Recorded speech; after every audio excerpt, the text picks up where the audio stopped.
Et mål inden for de næste 3 til 5 år, det vil være 10 kvinder. Mit navn er Hanne Bødker Petersen. Jeg er administrerende direktør i SCT Transport, og jeg vil rigtig gerne have flere kvinder i førersædet. Der mangler jo chauffører. De skal lige så gode som drengene er. Det er nemlig det. Om ikke mere påpasselige. Ja, netop. De er mere opmærksomme på lyde. Det er vores synsmand, jeg hører her. Man ser, at det gør for virksomheden og virksomhedens ansatte, det er, at der kommer en indre stolthed over, at vi er i stand til at åbne vores virksomhed op, også over for piger. Ja, den tid, vi lever i øjeblikket, så er det jo helt naturligt, at vi som transportbranche følger med.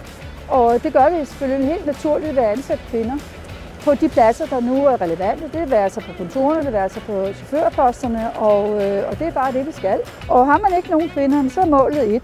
Og har man en kvinde, jamen, så er målet 2. Og det vi lige stod og snakkede om her, det var, hvad gør det for en arbejdsplads, der også er piger? Og der er det min påstand lidt var, jamen tonen er måske tonen bliver helt anderledes. Bliver helt anderledes, ikke? Ja, netop. Det kan man tydeligt mærke på samtalerne, hvis den kommer en kvinde ind, så bliver den anderledes. Ja. Og hele hjælpsomheden, den er blevet en helt anden, efter der er kommet kvinder ind.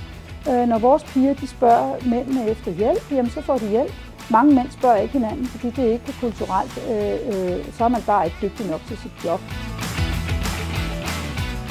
Når jeg gerne vil medvirke til at gå forrest for at få flere kvinder i branchen, så er det, fordi jeg er helt sikker på, at det vil gøre noget også for min egen virksomhed. Jeg kan mærke, at den diversitet, der er på kontorerne mellem mænd og kvinder, det er rigtig godt. Og jeg kan også allerede mærke nu, at det, at vi har kvindelige chauffører, det gør meget godt også for de mandlige chauffører.